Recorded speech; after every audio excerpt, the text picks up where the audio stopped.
করছি, তো তারপর শহরে দিয়ে আসছি। ওইটার ভিডিও আমি দিতে পারিনি, একটু ব্যস্ত ছিলাম।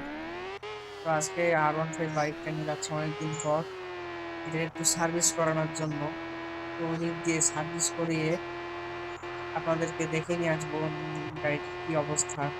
2 দিন আগে দিয়েছি কাজ করতে, উনি চাইছেন 5 দিন। তো ওনার একটু গ্যারেজের চাপ বেশি। তো সামনে শোরুম আছে, এই আমার শোরুমে দিব এখন বাইকটা দেওয়ার পর আমরা ডাইরেক্ট চলে যাবো ট্রাক্টরের কাছে। তো আমি বাইকে নিয়ে কালো কালার করলাম, আর পিছনে মাঠগার সামনে যে ইয়েটা ছিল ওইটা খুলে রাখলাম। ওইটা আমার লাগবে না, ওইটা আমার ছোট ভাই নিয়ে গেছে বাসায়। তো এরকমই বাইকের ভালো লাগে। আপনাদের কার কার ফেভারিট বাইক R15 কমেন্টে জানাবেন। তো সামনেই চলে আসছি গ্যারেজে।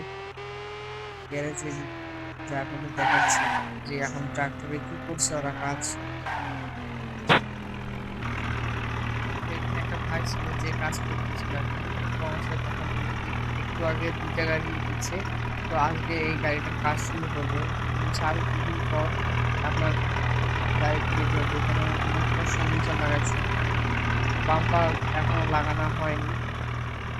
তো নেক্সট একটা বাম্পার লাগানোর পর আপনারা নাম চেক করেন, নাহলে আমি একটা নাম দিচ্ছি, সেই নামে বোর্ডের পরবর্তী ভিডিওতে আমি বলবো। তো আমি আর বেশি দেরি না করে বাইক নিয়ে চলে গেলাম বাসার দিকে। তো ভিডিওটি ভালো লাগলে অবশ্যই like comment share plus subscribe করে দিবেন। ধন্যবাদ।